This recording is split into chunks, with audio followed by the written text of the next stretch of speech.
Have you ever entered a Rooms 2 room and wondered, how do I change the sky? It's nothing like Rooms View 1. Well, I definitely have. So today, we were looking at how to use the SkyDome settings in the Advanced Make Room option, also known as Rooms V2. Also, one quick thing to note is that this also applies to the much newer Dorms V2, which has the option to use either CV1 or CV2, but from personal experience, I've realized that there's some issues with CV1 within this, as some chips just don't work. So it's useful to also know how to use it in CV2.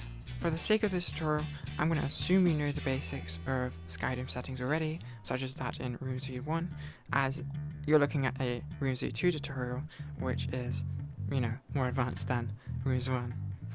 First up, there's a simple concept that needs to be understood.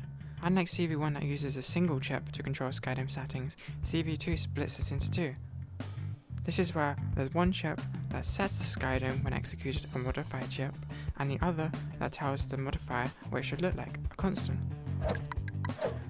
The main reason for this is to allow for more advanced SkyDome settings by placing multiple options into, let's say, list for example, where there can be multiple SkyDomes to cycle through, as seen by this small circuit here, if you wish to copy it. Now we've got that out of the way, let's look at some of the differing modifiers, constants, and how we can set up a simple circuit that will actually set our SkyDome settings. As you can see here, we have a variety of room aspects we can modify, just like in Rooms View 1, including fog, sunlight, directions, and the SkyDome itself. So how do we set this up? First off, we need to wire the modifiers and the constants together. This is quite self-explanatory as you wire the constants to the constant port. Next, we need to send an execution to trigger this modification. The execution could be anything from a button, trigger volume, or even event, which you configure to either when a player joins, or even set it to 1 Hz to ensure that the SkyDome is set every second and no issues occur.